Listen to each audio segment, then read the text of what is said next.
पहली list sir BJP की आ गई है। मैं कहूँ कॉम्बो पैक दिखती है मुझे। इसमें महिलाएँ भी हैं, जातियों की भी इंजीनियरिंग बड़े अच्छे से की है एंड कल्चरल मूड भी दिखाई दे रहा है। मीन्स तैयारियाँ शुरू हैं। पहली लिस्ट से आप बीजेपी को 370 और एनडीए को 400 पार कैसे देखते हैं? आई मीन कैसे फिगर आउट करते हैं? देखिए पहली बात तो ये है कि भारतीय जनता पार्टी ने बाकी दलों के मुकाबले सबसे पहले और बड़ी लिस्ट जारी कर दी है। करीब-करीब 200 के आसपास उन्होंने कैंडिडेट घोषित कर दिए हैं। जी। और इनमें जम्मू कश्मीर की भी 2 सीट है, दिल्ली की 5 सीट है, राजस्थान की 15 सीट है, गुजरात की भी 15 सीट है, मध्य प्रदेश की 24 सीट है, गोवा की 1 सीट है, केरल की भी 12 सीट हैं, उत्तराखंड की 3 सीट हैं, अरुणाचल प्रदेश की 2 सीट हैं, उत्तर प्रदेश की 80 में से 51 सीट घोषित कर दी हैं, असम की भी 11, त्रिपुरा की भी 1, पश्चिम बंगाल की 20 सीटें घोषित कर दी है, झारखंड की 11 कर दी हैं, छत्तीसगढ़ की भी 11 कर दी हैं, तेलंगाना की 9 कर दी और जो केंद्र के अधीन हैं, अंडमान की 1 और दमन दीव की 1 उनके लिए भी कर दी है। कुल मिलाकर के 195 सीटों की घोषणा कर दी है।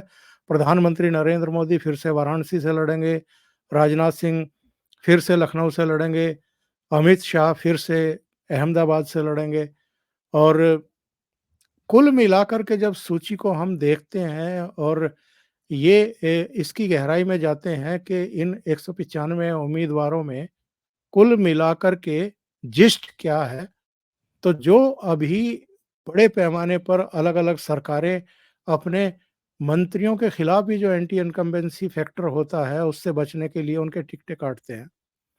लेकिन इन 195 में भी नरेंद्र मोदी सरकार के 34 मंत्रियों को टिकट रिपीट कर दिया गया है। यानी जी। कॉन्फिडेंस लेवल जो है बेहद हाई है। इनमें हुँ, हुँ। 3 पूर्व मुख्यमंत्री हैं। सोनोवाल साहब जो असम के मुख्यमंत्री रहे, विप्लव देव जो त्रिपुरा के मुख्यमंत्री रहे और शिवराज चौहान जो मध्य प्रदेश के मुख्यमंत्री रहे। 3 पूर्व मुख्यमंत्रियों को टिकट देना, 28 महिलाओं को टिकट देना, 47 युवाओं को टिकट देना जो 50 साल से कम उम्र के हैं। ओबीसी जिनका राग पिछले कुछ दिनों से राहुल गांधी अलापते घूम रहे हैं पूरे देश में, 57 टिकट इन 195 में से 57 ओबीसी कैटेगरी के प्रत्याशियों को दिए हैं, 27 एससी को दिए हैं, 18 एसटी को दिए हैं।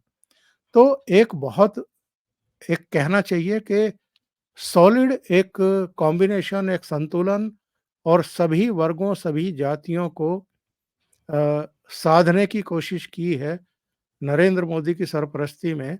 और एक और मैं बात बताता हूँ। जी। देखिए, राहुल गांधी को तो अभी भारत जोड़ने से फुर्सत नहीं है और भारत यात्रा पे निकले हुए थे, बीच में फिर लंदन यात्रा पे निकल गए, तो बहुत ज़्यादा व्यस्त हैं। लेकिन भारतीय जनता पार्टी जिस तरीके से हर चुनाव की तैयारी करती है, पिछले करीब-करीब डेढ़ 2 साल से, वो अपने जो 2019 में मेंबर ऑफ पार्लियामेंट जीत करके आए थे 303, उनका कई स्तरों का फीडबैक ले रही थी। उसमें आरएसएस से भी फीडबैक ले रही थी, ब्लॉक लेवल के जो कार्यकर्ता हैं, इसके अलावा जिला स्तर की जो कमेटियाँ हैं, प्रदेश स्तर की जो कमेटियाँ हैं, उनके कुछ नेताओं को अलग-अलग क्षेत्रों में भेजा जाता है, फीडबैक मँगाए जाते हैं, मंत्रियों से सांसदों के फीडबैक लिए जाते हैं। तो कई स्तरों पर कि जीत की संभावना कितनी है, शिकायतें कितनी हैं, एंटी इनकम्बेंसी फैक्टर जिसको कहते हैं, वो कितना है, छवि कैसी है, पिछले 5 साल में अपने क्षेत्र में मतदाताओं के बीच में काम कितना किया है, उपस्थिति कितनी रही है पार्लियामेंट के भीतर भी और अपने संसदीय क्षेत्र में भी, वो सारे पैरामीटर्स को देख कर के डेढ़ 2 साल की इस कवायद के बाद फिर तय किया जाता है कि अलग-अलग संसदीय क्षेत्र के पैनल बनाओ। 3-3 सॉलिड जो प्रत्याशी हैं, फिर उन 3 में से जो सिटिंग एमपी है वो भी और 2 दूसरे चेहरे भी, उनमें कौन बेहतर रहेगा और जो जातीय समीकरण है, वो सध रहे हैं कि नहीं सध रहे हैं, इसका ध्यान रख कर के कैंडिडेट को फाइनल किया जाता है। इतनी लंबी प्रक्रिया है, दूसरे दलों में कहीं आपने ये सुना है कि कांग्रेस कोई इस तरह की कवायद कर रही है या समाजवादी पार्टी कर रही है या बहुजन समाज पार्टी या ममता बनर्जी की पार्टी या शरद पवार की पार्टी या दूसरे जितने भी क्षेत्रीय दल हैं, क्या वो इस तरह की कवायद करते हैं? और फिर बड़ी आसानी से कह देते हैं कि ईवीएम हैक कर लिया। ना तो ये पब्लिक का मूड देख रहे हैं, ना ये देख रहे हैं कि जो पार्टी लगातार 2014, 2019 दोनों में फुल मेजॉरिटी लेकर के आ रही है, उसका बूथ लेवल से लेकर के कार्यकर्ता से लेकर के और टॉप यानी प्राइम मिनिस्टर तक कितनी मेहनत करते हैं और किन-किन स्तरों पर वो चीज़ों को एक तरीके से साधते हैं। जिस मीटिंग में ये 195 नाम फाइनल हुए, वो मीटिंग रात्रि में करीब 11 बजे शुरू हुई और सुबह साढ़े 3 बजे प्रधानमंत्री उस मीटिंग से निकले। यानी साढ़े 4 घंटे तक, देर रात तक प्रधानमंत्री भी बैठ कर के डिस्कशन कर रहे थे। तो ये चीज़ें जो हैं, ये जब तक विपक्षी दल नहीं समझेंगे, इस तरह की कवायद नहीं करेंगे, प्रत्याशियों का चयन सही प्रत्याशियों का चयन नहीं करेंगे, जातीय संतुलन नहीं स केवल बयानबाजी से काम नहीं चलता है। आपको धरातल पर वो चीज़ें सामने दिखाई देनी चाहिए, ऐसे फैसले भी करने होते हैं। जी। एक इसी में मेरा सवाल रह गया है।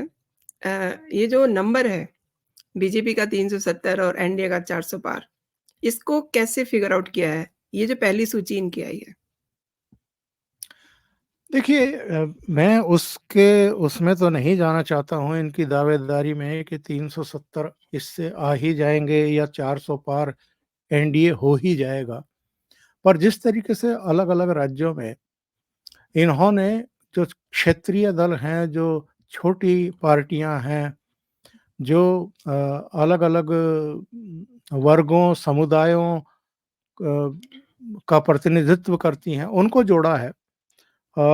उससे ऐसा लगता है कि जो एक सोशल इंजीनियरिंग होती है, जितना बेहतर भारतीय जनता पार्टी समझ रही है फीडबैक से और तमाम दूसरे जो ज़मीन पर चीज़ें काम करती हैं उनसे, उतना बेहतर कोई दूसरी पार्टी समझ नहीं रही है।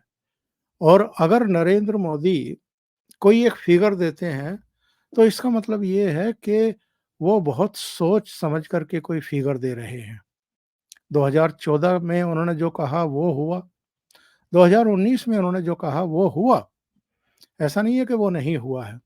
और 2024 को लेकर के उन्होंने जो फिगर दी है, वो भी होगी ऐसा मानने वालों की संख्या अब इस देश में कम नहीं है और दुनिया में भी कम नहीं है। अब देखने वाली बात ये है कि वाक़ई ये होगा या कुछ कमी-बेशी रह जाएगी।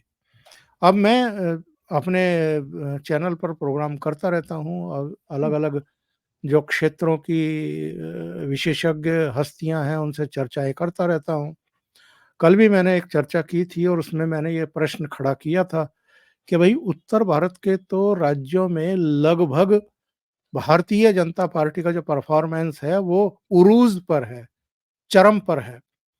बहुत कम सीटें बढ़ने की गुंजाइश बची हुई है। उत्तर प्रदेश में थोड़ी बहुत बढ़ जाएँगी, क्योंकि पिछली बार 62 सीटें आई थी, 80 सीटें हैं तो 70 से ऊपर चली जाएँगी। बिहार में जितनी भी आई थी 40 सीटें हैं तो 40 में चलो 37, 38, 39 तक चली जाएँगी, एक आध सीट विपक्ष को चली जाएगी, वहाँ ज़्यादा गुंजाइश नहीं है। पिछली बार भी इतनी आ गई थी। पश्चिम बंगाल में 18 सीटें थी। इस बार जो अभी लास्ट ओपिनियन पोल आया है इंडिया टीवी का, उसमें दिखाया गया है कि भारतीय जनता पार्टी 21 सीटें जीत सकती है, ममता बनर्जी 20 सीटें जीत सकती है। तो 2-3 सीटें ही जीतेगी। ऐसा नहीं है कि एक तरफ़ा 30 तक भारतीय जनता पार्टी चली जाए और ममता बनर्जी वो 10 सीटों पर या 12 सीटों पर सिमट जाए, क्योंकि 42 सीटें वहाँ पर हैं। बाकी राज्यों में जैसे छत्तीसगढ़ है, झारखंड है, वहाँ अधिकांश सीटें बीजेपी के पास है, 2-3 सीटें दूसरे दलों के पास है। कहीं गुंजाइश है नहीं। हरियाणा की 10 जीती थी, हिमाचल की प सभी 4 सीटें जीती थी, उत्तराखंड की सभी 5 सीटें जीती थी, जम्मू कश्मीर की 6 में से 3 सीटें जीती थी, दिल्ली की सभी 7 सीटें जीती थी, मध्य प्रदेश की 1 को छोड़ कर के छिंदवाड़ा को सारी सीटें जीती थी, राजस्थान की 25, गुजरात की 26 जीती थी। तो उत्तर भारत में उतनी गुंजाइश नहीं है, तो क्या दक्षिण में इस बार कुछ करिश्मा करने वाली है? क्या तमिलनाडु में जिस तरह का जन सैलाब उमड़ रहा था और नरेंद्र मोदी ने जिस तरीके से अन्नामलाई की पीठ थपथपाई, वहाँ कुछ चमत्कार होने वाला है? क्या केरल में इस बार खाता खुलने वाला है या आंध्र प्रदेश में कुछ होने वाला है? ये अभी अनुत्तरित प्रश्न हैं। पर जो 370 की फिगर है, कुछ सोच समझ करके ही उन्होंने तय की होगी और हम छोड़ दें कि 370 आएँगी या नहीं आएँगी और एनडीए की 400 पार वो जाएँगे कि नहीं जाएँगे। लेकिन एक परसेप्शन की लड़ाई होती है। आप पार्लियामेंट में खड़े होकर के अगर दावा कर रहे हैं कि 370 प्लस जो है भारतीय जनता पार्टी जीतेगी, तो जो विपक्ष अभी तक ये कह रहा था कि भारतीय जनता पार्टी 272 भी नहीं यानी पूर्ण बहुमत भी हासिल नहीं कर पाएगी, अब वो इस बहस पर उतर आया है कि साहब 370 कैसे आ जाएँगी या 400 पार कैसे चले जाएँगे? क्या वाक़ई 400 पार चले जाएँगे? क्या 370 पे चले जाएँगे? इसका मतलब ये है कि आपने उनको एक बहस में एक दूसरी बहस में उलझा दिया है। अब वो भारतीय जनता पार्टी के हारने की बात नहीं कर रहे हैं। अब वो कह रहे हैं कि क्या 400 वाक़ई पूरी पर पार कर जाएगी या 370 अकेले भारतीय जनता पार्टी लड़ जाएगी? तो ये एक लीडरशिप की क्वालिटी होती है कि आप जो एक अ मानसिक युद्ध होता है जो एक, उसमें आप अपने विरोधियों को डाल दीजिए और उसके बाद जो है मज़े लीजिए। तो ऐसा नहीं है कि केवल बात कही गई है, एक्चुअल में तैयारी भी उस स्तर की है भारतीय जनता पार्टी और उनके सहयोगी दलों की।